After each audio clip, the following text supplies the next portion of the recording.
ler Deuteronômio capítulo 32, o versículo 39, o versículo de número 40. Nós observamos no texto sagrado que Moisés ele está fazendo aqui um cântico. E nesse cântico ele faz um retrospecto de tudo o que aconteceu durante a grande caminhada que Israel passou com Moisés, quando o povo foi tirado do Egito. Depois você pode ler em casa todo o capítulo 32, você vai analisar como é bastante interessante. Só que dentro do texto que nós lemos, eu quero trazer uma temática aos irmãos. E o tema que eu quero me embasar nesta noite é 3 razões pela qual Deus não perde o controle. Aleluia. 3 razões pela qual Deus não perde o controle. Um dia desse eu estava lendo esse texto e Deus me deu essa temática. E qual é as 3 razões pela qual Deus nunca vai perder o controle da situação? Aleluia. A primeira razão pela qual Deus nunca vai perder o controle é porque o nosso Deus, ele é onisciente. Glória a Deus. A segunda razão pela qual Deus não vai perder o controle é porque ele é onipresente. A terceira razão pela qual o nosso Deus nunca vai perder o controle é porque ele é onipotente. Glória a Deus, aleluia. Você pode perder o controle da situação no meio da sua família, no meio da sua parentela. Você pode perder o controle com os seus negócios. As coisas podem estar indo de água abaixo. As coisas podem estar indo de mal a pior. Mas lembre-se que quem tem o controle da situação é Deus. Louvado seja o nome do Senhor. Aleluia. O grande sábio Salomão, ele disse o seguinte: nós, seres humanos, planejamos, nós arquitetamos, nós fazemos grandes planos no nosso coração, mas ele finaliza dizendo: porém, a última palavra é de Deus. Aleluia, glória a Deus. Esse mesmo homem, ele escreve dizendo o seguinte: os cavalos são preparados para o dia da batalha, mas a vitória, ela vem do Senhor. Louvado seja o nome do Senhor. Veja quão grande sabedoria tem este homem. Ele está dizendo o seguinte para Pablo: que eu posso me preparar com todo o meu intelecto, eu posso me preparar com toda a minha força, com todo o meu entusiasmo, mas se Deus não me der a vitória, eu não saio do lugar, eu não vou a lugar nenhum, eu não chego a lugar nenhum, porque quem faz é Ele, quem manda é Ele, quem levanta é Ele, quem faz prosperar é Ele, quem vai te fazer alcançar as grandes bênçãos é Ele. Aleluia, glória a Deus, aleluia, Jesus. Aleluia. No ano de 2023, Aleluia. no dia 26 de setembro de 2023, após uma queda de energia, a NASA, pela primeira vez na história, eles perderam o controle da situação.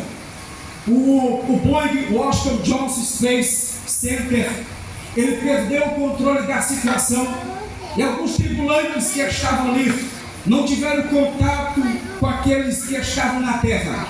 E eles tiveram que usar algo de emergência por causa de uma queda solar. O Washington Space perdeu o controle da situação. Isso quer dizer que tudo que é feito pelo homem na terra, ele não é perfeito.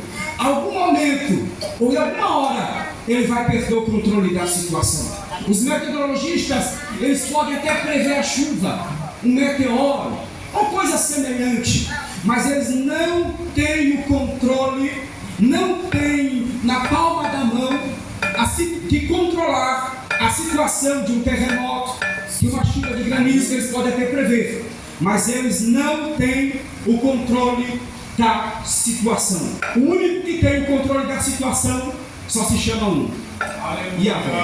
Aleluia, glória a Deus. Às vezes, quando os médicos não perderam o controle da situação, Quantos médicos numa sala de cirurgia, talvez até achavam que tinham controle da situação, mas Deus resolveu levar. Às vezes o médico, quantas vezes o médico, seja quem for, não já perdeu o controle da situação, e às vezes se indaga, se questiona perguntando por quê. Eu poderia ter dado o meu melhor, eu poderia ter feito melhor, eu poderia ter feito assim. Se eu tivesse feito desse jeito, sairia melhor. Mas o Deus do invisível, do impossível, é Ele que sabe todas as coisas. Então tem coisas que vai martelar a nossa mente, a gente não vai entender. Mas o Deus que está no céu sabe todas as coisas. Aleluia. Veja o caso desse jovem agora que morreu, esse cantor. Algumas pessoas talvez não vão entender e nunca entenderão, porque tão jovem e Deus o levou. Mas Deus tem o controle da situação. Glória a Deus. Ele. Glória a Deus. Algumas pessoas na terra lamentarão, irão chorar, mas neste momento só o invisível, só Ele Deus sabe. Aleluia. A vida não se resume em algo físico aqui. O apóstolo Paulo nos diz na sua palavra e nos confirma dizendo que o que é invisível é mais real. Glória a Deus. Aleluia. Do que nós vivemos aqui na terra. Aqui é momentâneo, é passageiro, é algo rápido, mas o que nos espera é eterno. Louvado seja o nome do Senhor. E algumas pessoas não desfrutam disso, preferem desfrutar de alguns momentos, alguns prazeres momentâneos carnais, e deixam de desfrutar alguns momentos com o Deus Todo-Poderoso. A primeira razão, deixa eu correr, a primeira razão pela qual Deus não perde o controle é porque o nosso Deus, Ele é onisciente. A palavra onisciente é aquele que sabe tudo, nada fica oculto e patente aos seus olhos, nada fica escondido diante dos olhos do Senhor, porque Ele é onisciente. Ele conhece todas as coisas. Ele conhece o íntimo e o profundo. Ele sabe quantos fios de cabelo há na minha cabeça. Ele conhece o meu sentar. Ele conhece o meu levantar. Aleluia. Ele conhece o meu deitar também. Se você for analisar pela Bíblia, você vai ver. Quando Deus chamou o profeta Samuel e disse: Samuel, vai à casa de Jessé. Quando chegar lá, eu irei te dizer, eu te falarei quem há de ungir. Deus não falou para o profeta o nome de quem seria ungido. Deus não falou a sua estatura. Deus não falou a cor de pele. Deus não falou a cor de cabelo. Mas Deus disse: no momento certo, na hora certa, eu lhe direi quem é. Porque Deus, mais que o profeta, Ele conhece todas as coisas. O profeta não dá um passo se não for pela vontade de Deus. Louvado seja o nome do Senhor. Então, queridos e amados irmãos, quando Samuel chegou na casa de Jessé, veja como é interessante. Quando ele entrou na casa de Jessé, ele observou aquele jovem bonito, robusto, bem de estética. Aí logo Samuel disse: é esse a quem Deus o escolheu.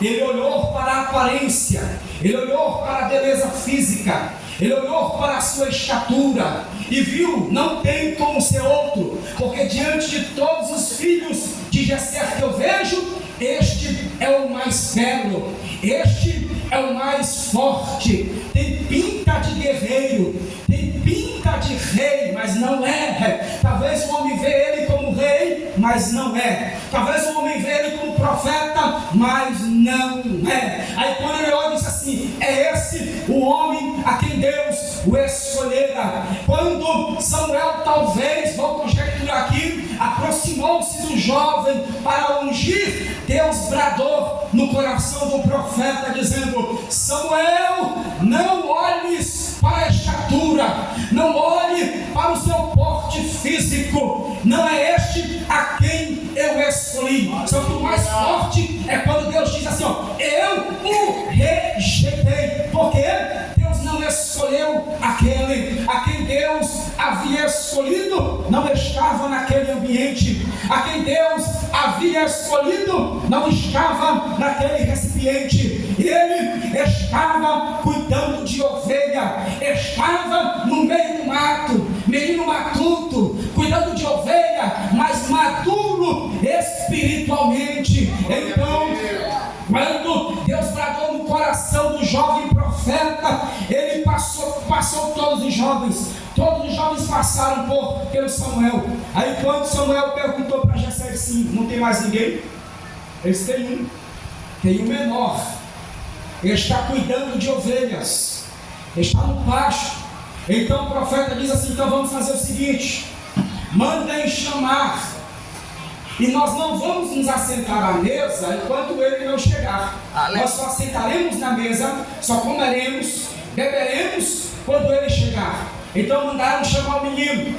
Quando o menino chegou, nem esperaram eles comer. Quando o menino colocou o pé no batente da casa, Deus bradou no coração do profeta, ei Samuel, pode ungir, é este a quem eu escolhi. Deus conhece todas as coisas. Deus te escolheu desde o ventre da tua mãe. Para que ficar desesperada? Para que ficar meio que desanimado? Acalma-te o teu coração, tranquiliza-te a tua alma. Deus conhece a tua história, Deus conhece o teu coração. Então, se Ele conhece a ti e conhece a tua vida, fica tranquila, continue buscando a presença dEle, continue adorando a Ele, porque Ele vai te honrar na hora certa. Louvado seja o nome do Senhor.